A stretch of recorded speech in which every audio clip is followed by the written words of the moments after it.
It's scary, but you have to confront it. But don't be scared also, because in the end, goodness does win. And that's where just the Spirit of Christ comes in. Like, I know how this story ends. These people are evil. These people are demonic. These people are poisoning you. They are poisoning your children. They are poisoning your psychology every day. They have poisoned Black music. Is also what I want to say. That was my instinct. I was like, this is not Black music. Why am I hearing what sounds demonic coming out of people's mouths and what they're speaking about? And some artists have spoken out about the fact that they're being told to produce demonic music. See, and again, I'm glad you brought that up. And the overarching, I believe either you said something like this in the past, but I know I'm paraphrasing here, that we probably believe the same thing, that ignorance, fear, and confusion is the devil's dominion in that sense. So that's where we're easily controlled, when we don't know, when we're scared, or when we're confused. And a lot of what I hear you saying is that it's not rooted in what we would deem as factual, like you're an avid reader like me. Like, I'll read anything and try to understand it, but it's also like, all right, well, show me the evidence, which normally is like science, of that there are people controlling us through our music. And real quick, right before I let Candace even respond to that, Nick made a good point. He said the enemy, or basically we're controlled when we are ignorant, what did he say, fearful, or when we're scared. That's interesting to me, because the Bible addresses all three things. The Bible says but God says, I did not give you a spirit of fear.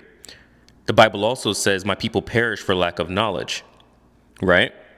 And we also know that the Bible addresses the aspect of God saying, I am not the author of confusion, okay? So that right there alone proves Candace's point about it being demonic and about it being a purposeful thing by the enemy affecting Black music, because those main three things that Nick Cannon just said that we're controlled by, the Bible, ironically or not ironically, addresses. But I'll let her respond. Now, as a faith, based individual and someone I truly believe in spiritual warfare, I at least for my own psyche, I can say, okay, I see what's happening in Black music and in hip hop.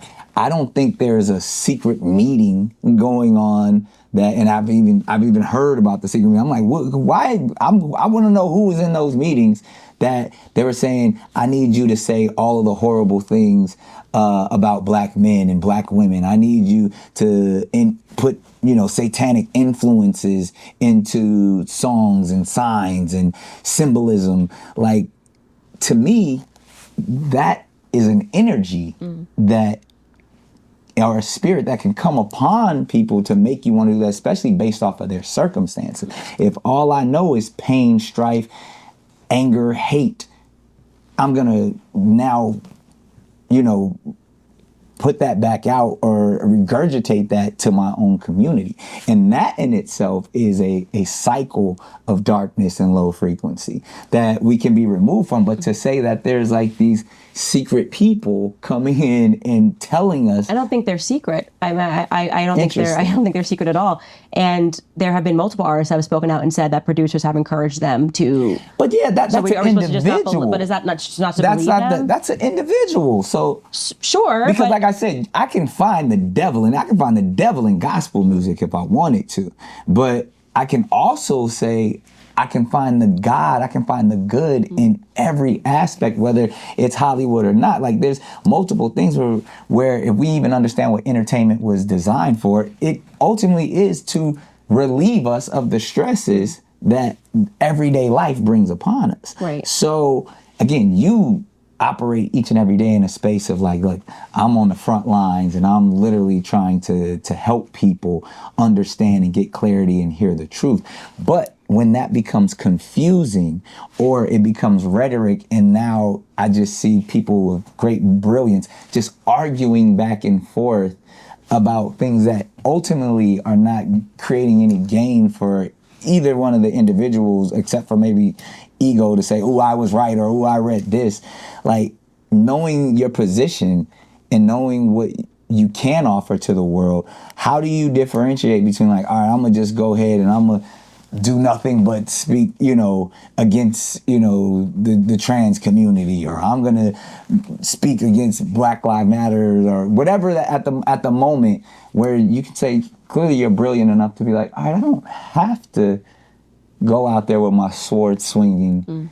I can take a softer approach. I can accept. I can love everyone, give everyone an opportunity, and still get the same message across. Because, like you just said, goodness is ultimately going to be the one that prevail if you truly believe that. Yeah, well, goodness prevails when good speaks out. We can't just sit back and do nothing when we see it, and we have to call it like we see it. You're gonna be like Peter and just go cut everybody's ear off. Yeah, I'm not even. But Jesus was like, Peter, fall back.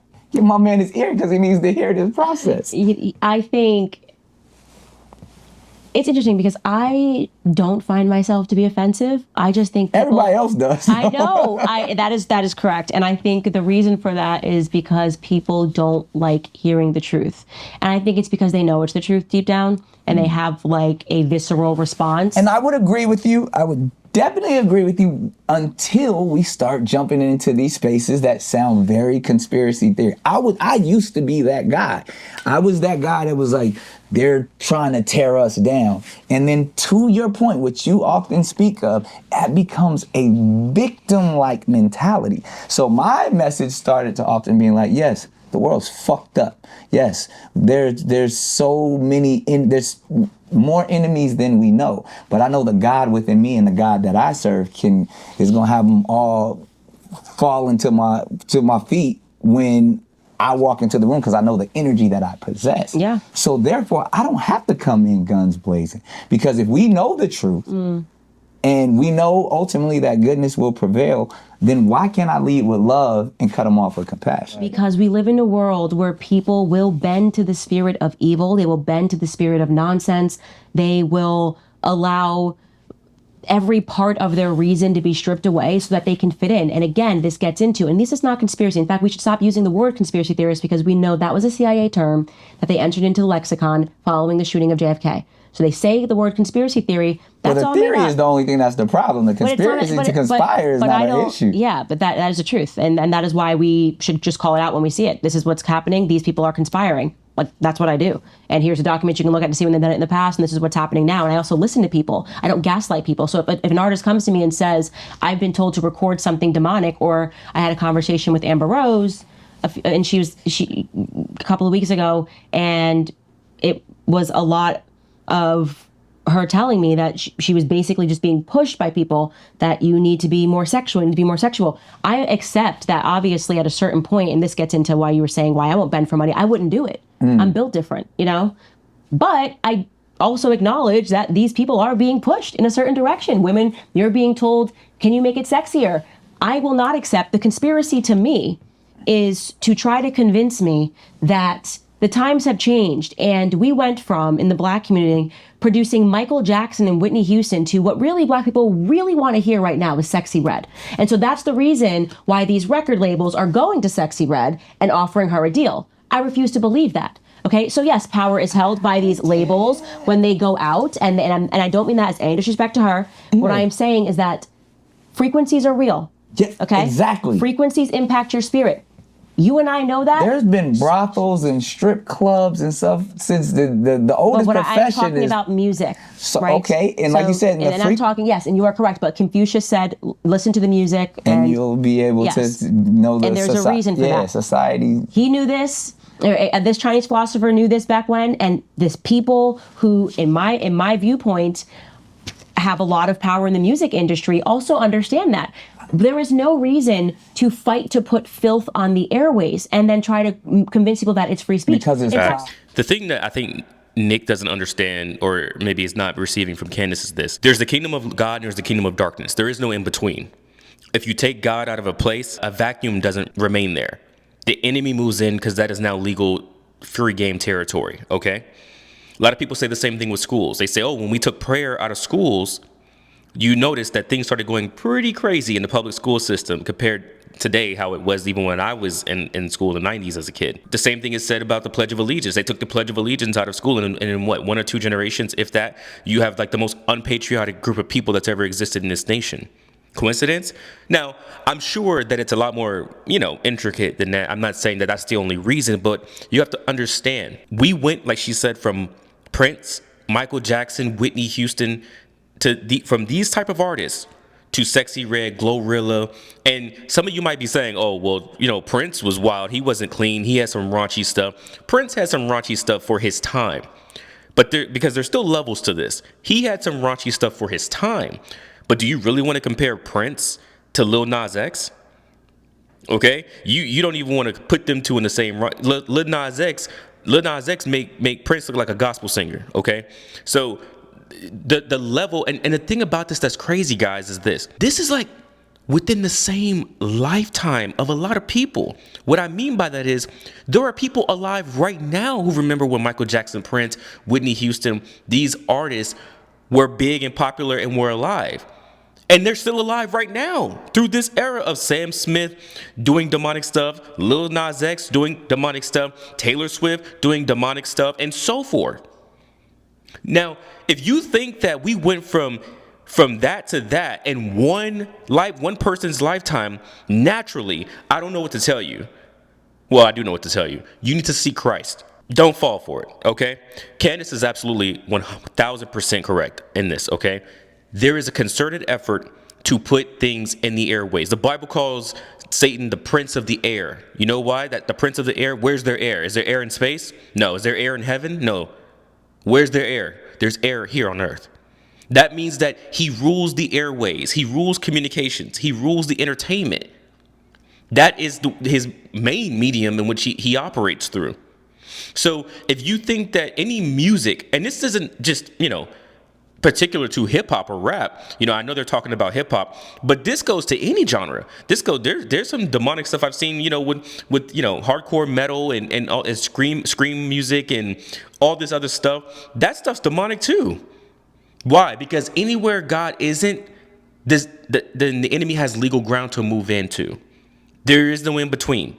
The saying, nature abhors a vacuum, meaning if you go to the woods right now with a flamethrower and you take everything out, if you can come back 10, 20, 30 years later, something's going to be there. Now, what will it be?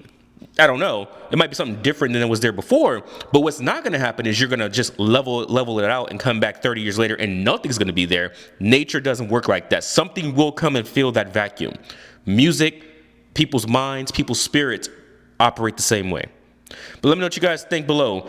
Do you think that hip hop or black music has been co-opted by secret forces or evil forces to be what it is today? Or do you think it's just a natural byproduct of, say, cultural or societal things, i.e. lack of fathers in the homes growing up in the past 30, 40 years, lack of, wealth in the black community? Do you think it's more so that, or do you think it's a combination of both? Let me know what you think down below in the comments.